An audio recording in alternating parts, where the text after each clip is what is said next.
suñu force de l'ordre yi nga xam ne saa bu nekk dañuy ful suñu mbëggeel ak suñu yëg-yëg ci suñu réew. Monsieur le Président, def nga at ci boppu réew mi dama la bëgg a tegal une cartographie de la situation macro et de la situation micro. Un an jour pour jour ñu fal la li nga xam ne nag moom mooy les indicateurs de conjoncture économique daanaka voyant bi dafa rouge. li nga xam ne moom mooy suñu dette ñu ngi amee 18 500 milliards yu ñu war a fay muy 99,67% du PIB. Déficit public bi toll ci 12,8% du PIB.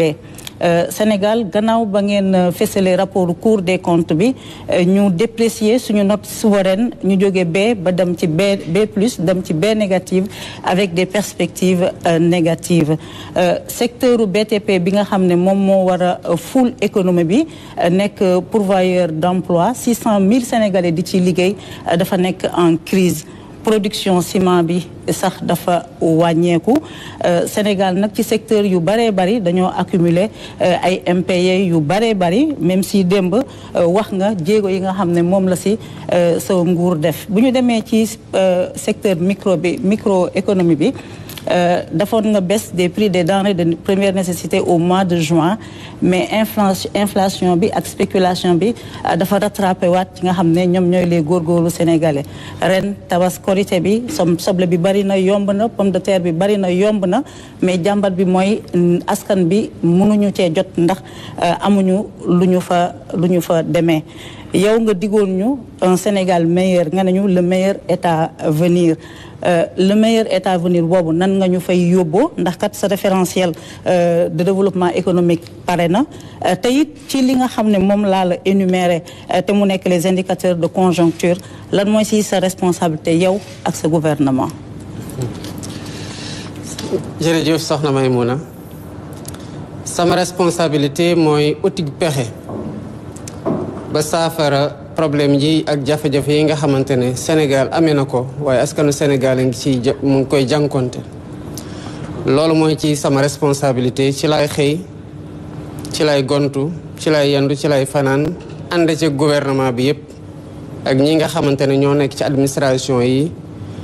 nekk ci opérationnel bi loolu responsabilité boo xam ne dañ koy assumer la ndax sénégalais dañ ñoo dénk fekk jafe-jafe am na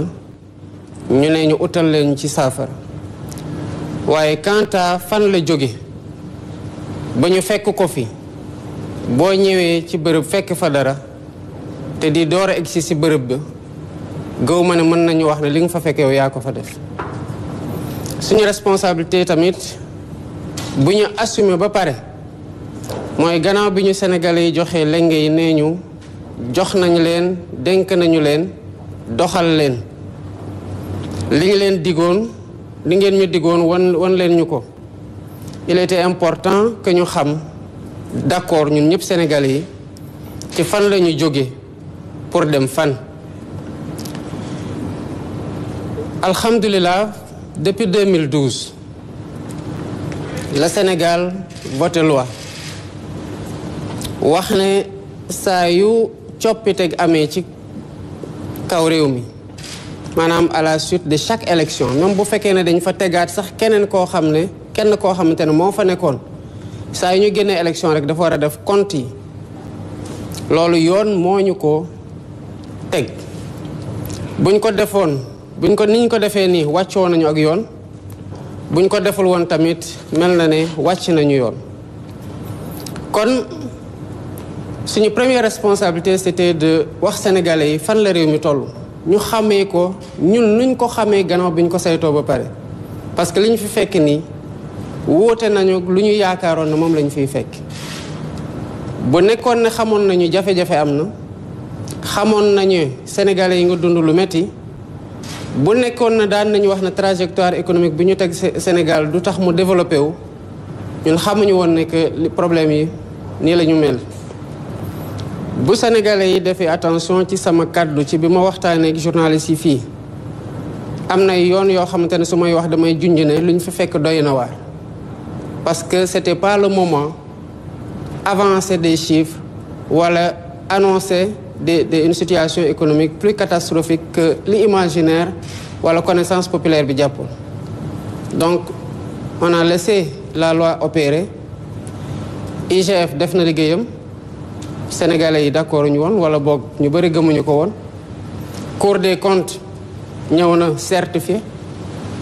ñu bëri sax ñi doon xaar Cour des comptes ne déedéet Cour des comptes moo defoon lii kon dañu leen forcer ci dara te bu ñu sañoon Cour des comptes wax ñun sax yéen di ngeen jum mais Cour des comptes gën a taral li nga xamante ne moom la ñu gisoon ñu ne déedéet kon FMI nga xamante ne moom amuñu ci ñoom benn sañ-sañ bu ñu ñëwee dinañ ñu wax nag lan mooy situation dëgg bi dëgg-dëgg. Foog naa ne FMI mënul woroo ak li Cour des comptes woon suñu responsabilité la woon ñu wax sénégalais fii la réew mu toll pour ñaari mbir pour bu ndenkaane gi jeexee ñu xam buñ ñuy denk fan la ñuy jóge fuñ ci am ñu ne leen fii lañ ci am ñoom ñu mën a xayma suñu jéego ñu def naka la toll. bi ci tegu tamit mooy sénégalais yi xam lan la ñu am ak lan la ñu mën a permettre ñun ak yan effort ñoo ñuy xaar ndax buñ ko xameewul woon nii kon foog naa ne front social bi ngeen gis mu commencé woon dugg en ébullition dina gën a metti te ala kulli xaal ñun lañ ko naroon jiñ en réalité te dañu naroon wax ne non ñoom ñoo xamul ñoo mënul ñoo amul expérience moo tax mbir yi demee nii. il était important que situation de référence yi ñu déggoo ci avec des données objectives yoo xamante ne c'était pas facile de l'assumer parce que yàgg na fi nit ñi xam ko di ko nëbb. waxoon naa bi ñu ñëwee première chose bu ñu njëkk a def mooy comment faire pour que les choses continuent à marcher le temps que ñu dugg ci phase de redressement bi boobu prêter serment sax defaguma ko ci laa commencé am ñu ma waxtaanal mu am lu toq suñu nopp ñu ne lii nañ ko gaaw a saytu ba xam fu mu toll ci ampleur bi loolu mooy conclusion yi nga xamante ne joxe nañu ko.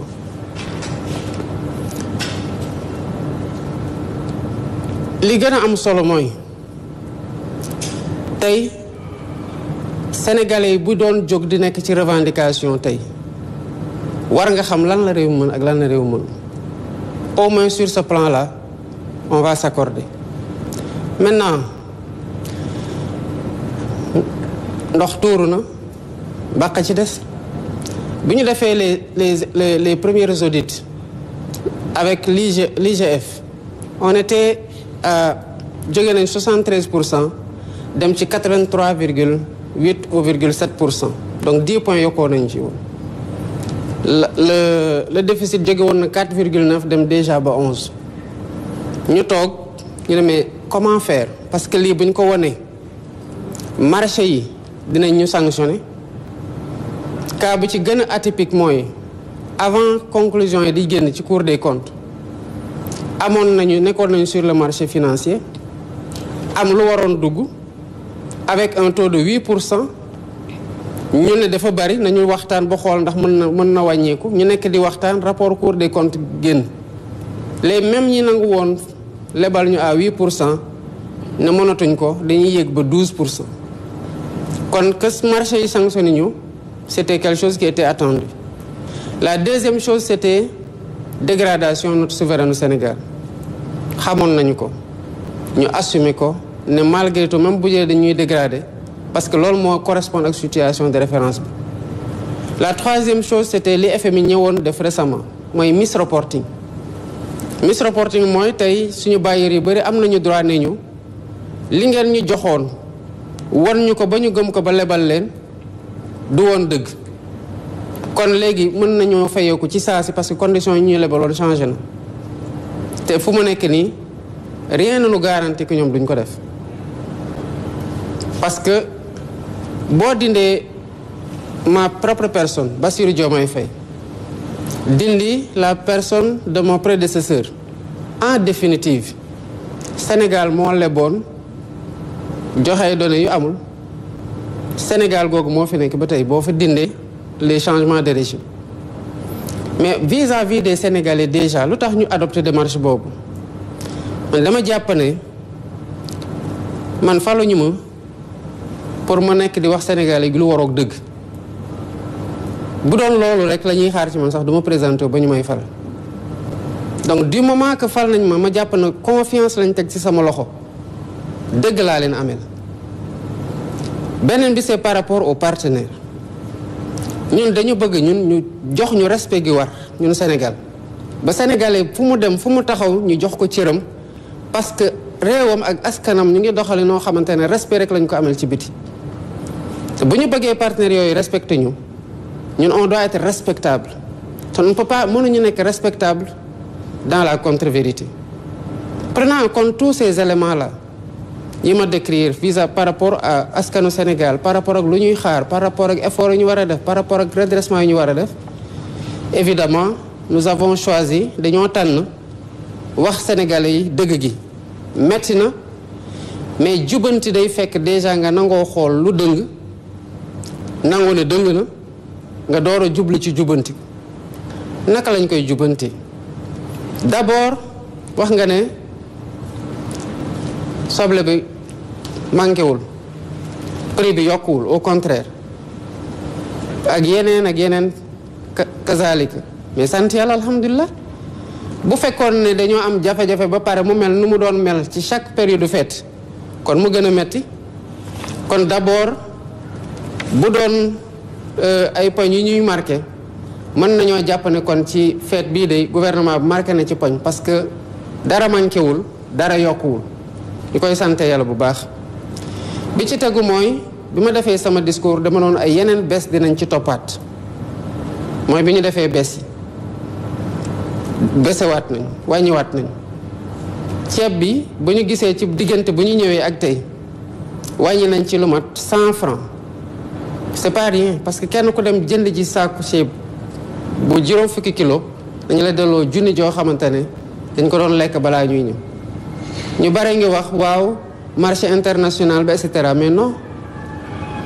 lu tax ñu wàññi woon bi ñuy door a ñëw malgré jafe-jafe yi te boobu kenn waxagul woon marché international je rappelle damay fàttali bi ma ñëwee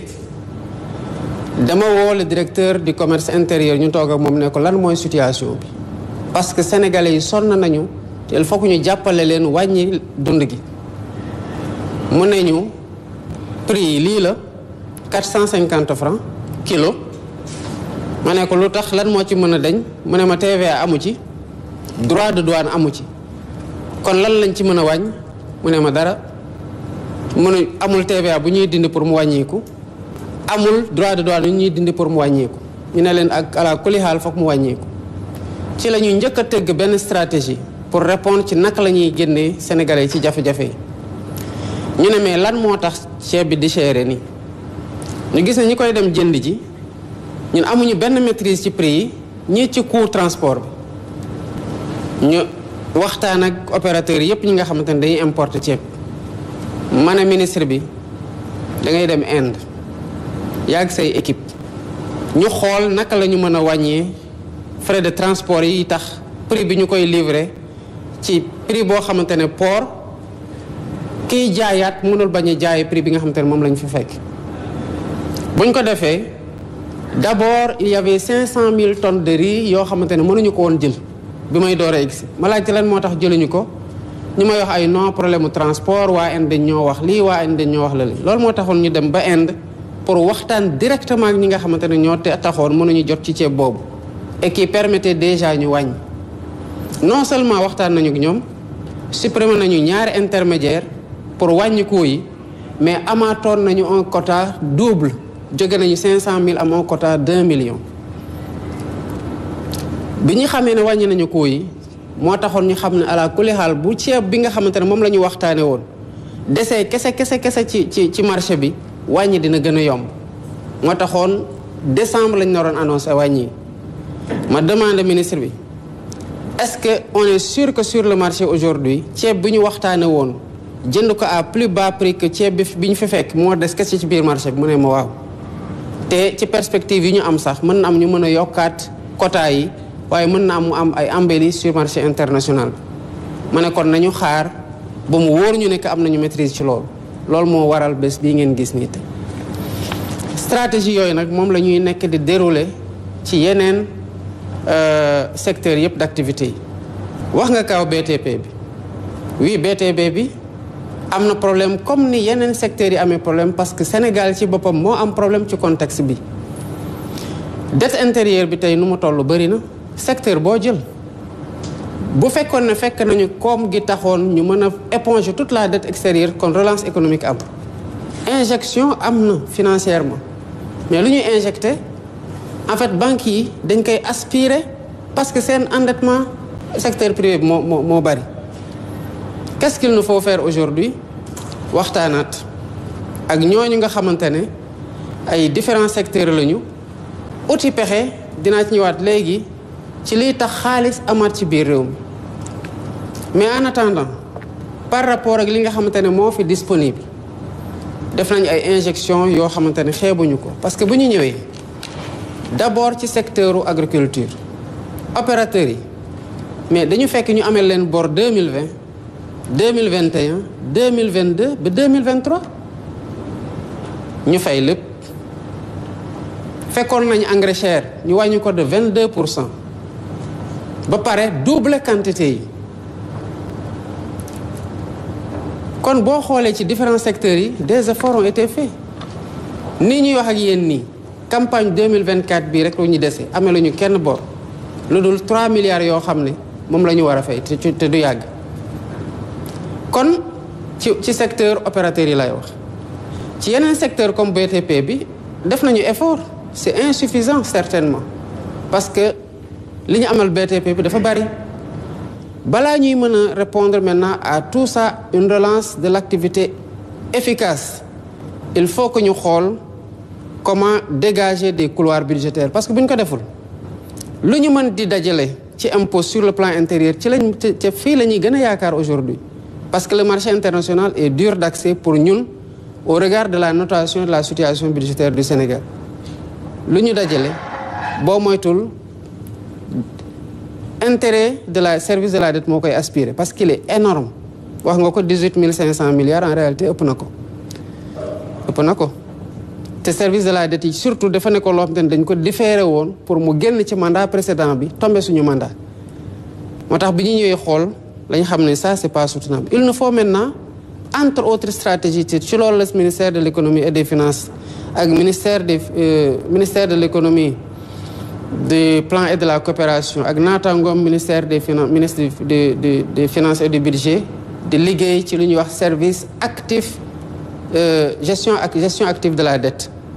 gestion active de la dette moo ñu mën a permettre ñu reporter ay échéances pour bu ñu defee mobilisation de recettes à l'intérieur ñu mën a répondre aux besoins d'investissement et à l'épongement de la dette qui permettra de relancer l'activité alhamdulillah rabbil alamin le sérieux des autorités est bien apprécié des partenaires et on a des offres yoo xamante ne ñu ngi ñëw mais ñu ngi koy étudier aussi pour ne pas commettre les mêmes erreurs que nos prédécesseurs yoo xamante ne urgence su politicienne wala urgence pression sociale c'est vrai que mu ngi fi mooy tax ñu def choix yoo xamante ne c'est pas des choix économiques lucides on ne peut même pas se le permettre moo tax orthodoxie budgétaire mënatuñ ko fooy fu mu toll nii maintenant mécanisme yëpp yi nga xamoon ne moo sauté ba li xew-xew ñu ngi koy restaurer mais mieux ñu ngi fexe ba fépp fu dërëm dugg ñu xam ne dërëm bi dugg na fi waaye buy dugg pour ci gafaka bi ñu xam fii la jógee buy génn tamit ñu xam ne fee lay dem ñu mën ko topp ba mu dem foofu li ci des nag c'est des questions de gouvernance sur lesquelles on est très à cheval te foog naa ne les récentes communications y compris celle d'hier rendre nañu compte ne que def nañu ay jéego yi ci mag a mag particulièrement sur les lois et les réformes